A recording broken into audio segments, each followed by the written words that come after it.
Paris, 1925, inside a private room at the Hôtel de Crillon. 6 of the city's wealthiest scrap metal dealers sit around a polished table. Chicard, A942 2, 6 in 20. Across from them, a man in a government sash speaks in a low, tired voice. He tells them a secret the public cannot know. The Eiffel Tower is rusting, rissing. It is too expensive to maintain. The government has quietly decided to tear it down and sell it for scrap iron. He needs a buyer. He needs discretion. What none of these men know is that the government has decided no such thing. The man across the table holds no office. He has forged his own letterhead. He is about to sell them a tower he does not own, that isn't for sale, that isn't going anywhere at all. This is Dead Man's Ledger. Victor Lustig was born on the 4th of January, 1890 in the small Bohemian town of Hostine, Sibin, then part of Austria-Hungary. Little about his origin suggested the scale of what he would become. What he had, from a young age, was a gift for languages, 6-mile beige. For manners, for reading a room and becoming whatever that room needed him to be. In the early 1900s he found his first real stage, the grand transatlantic ocean liners crossing between Europe and America. First class was full of bored, wealthy passengers looking for entertainment. Lustig gave it to them. Card games, small swindles, charm dressed up as sophistication. He was not stealing from the desperate. He was stealing from people who assumed their money made them impossible to fool. By the 1920s, Lustig had built something more valuable than any single con: a reputation for invisibility. He operated under dozens of names, moving between Europe and the United States as circumstances required. Some accounts claim he carried as many as 45 aliases over his career. Though no ledger, no passport file, confirms an exact count. What is certain is his method. He never robbed anyone at gunpoint. He never broke a lock. He built trust, brick by brick, through paperwork, posture, and patience. He understood something that most criminals never learn. People do not protect their money from strangers who look poor. They protect it from strangers who look poor. In the spring of 1925, Paris handed Lustig his opening, without knowing it. French newspapers had begun running stories about the Eiffel Tower's condition. It was expensive to maintain. Its iron was aging. There was real, public debate about whether the tower, built as a temporary exhibit for the 889 World's Fair, was even worth keeping. To most readers, this was idle municipal gossip. To Lustig, reading those same headlines, it was a blueprint. If the public already believed the tower might come down, then a man claiming to be the government official assigned to quietly arrange its demolition would not sound absurd. He would sound like someone finally being honest with them. Lustig built his fiction with the precision of an engineer. He forged government stationery bearing the seal of the Ministère des Postes et Télégraphes and gave himself a title that sounded bureaucratic enough to be boring.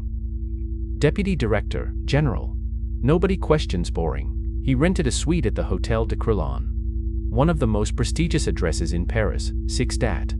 Because a lie told in a 5-star hotel is a lie half believed before a word is spoken.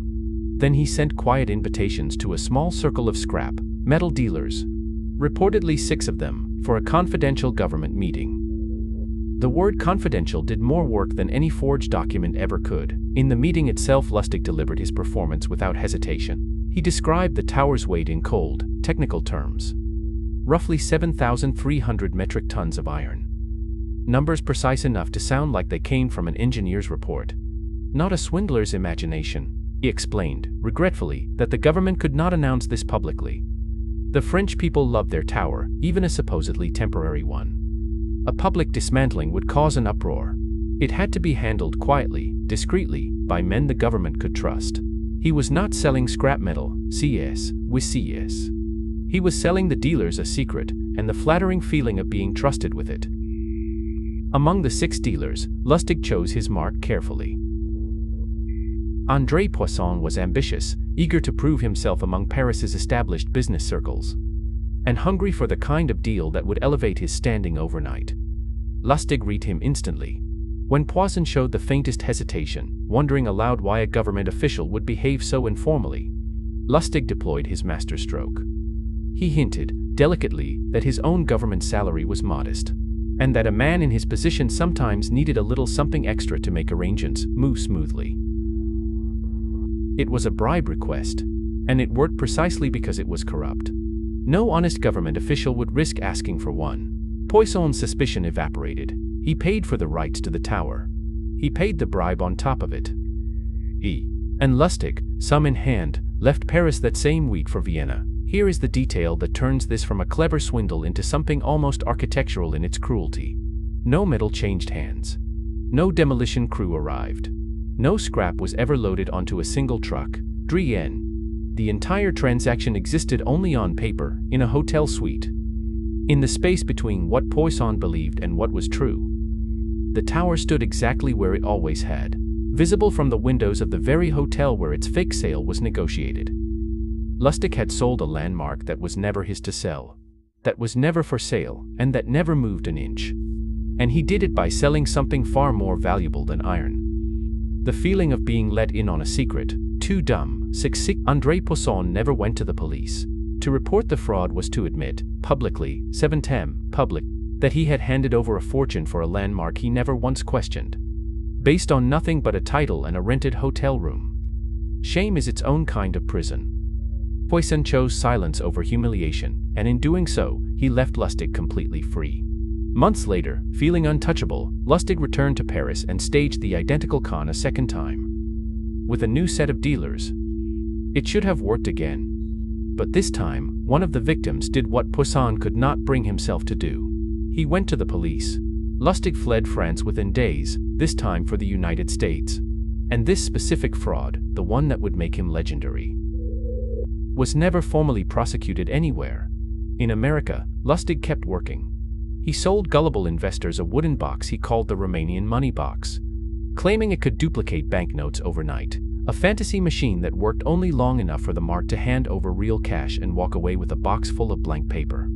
He is also remembered, in a story retold more often than verified, for taking $50,000 from Al Capone himself, with caught, 6 pays, promising to double it in an investment. Months later, he returned the entire sum untouched, claiming the deal had collapsed, and Capone, impressed by what looked like rare honesty, handed him $5,000 as a reward. If true, it was Lustig's most audacious con yet. He made his victim grateful to have been swindled. The end, when it came, was almost mundane by comparison. In 1935, Secret Service agents arrested Lustig not for confidence tricks, not for impersonating officials, but for something far more ordinary: large-scale counterfeiting of American currency. He briefly escaped custody from the Federal House of Detention in New York before trial. A last flicker of the old talent for slipping away. It didn't last. He was recaptured, convicted, and sentenced to 20 years.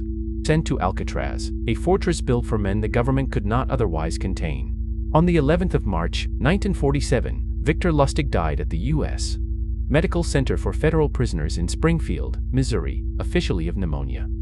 The man who once impersonated a government official spent his final years, and drew his final breath, entirely inside government custody. The ledger, then, Swan Tower, never for sale, sold twice. One iron structure worth roughly 7,300 metric tons. Its value never actually transacted, its actual location never in doubt. One victim, André Poisson, whose exact loss no surviving record can confirm with certainty, but whose silence bought his swindler months of freedom. One repeat performance, foiled only when a second victim did what the first could not. One reported con against Al Capone, $50,000 taken, $50,000 returned, $5,000 kept. If the story is even true, day 2. One final conviction, for counterfeiting, not confidence tricks, 20 years at Alcatraz. One death, in federal medical custody, officially pneumonia, March 11, 1947. Let that sit for a moment. You, too, missed it. The man never charged for selling the Eiffel Tower was, in the end, imprisoned for printing money instead of talking people out of it. The forger was undone by forgery. The ledger never balances. Subscribe. Next week, the ledger opens again.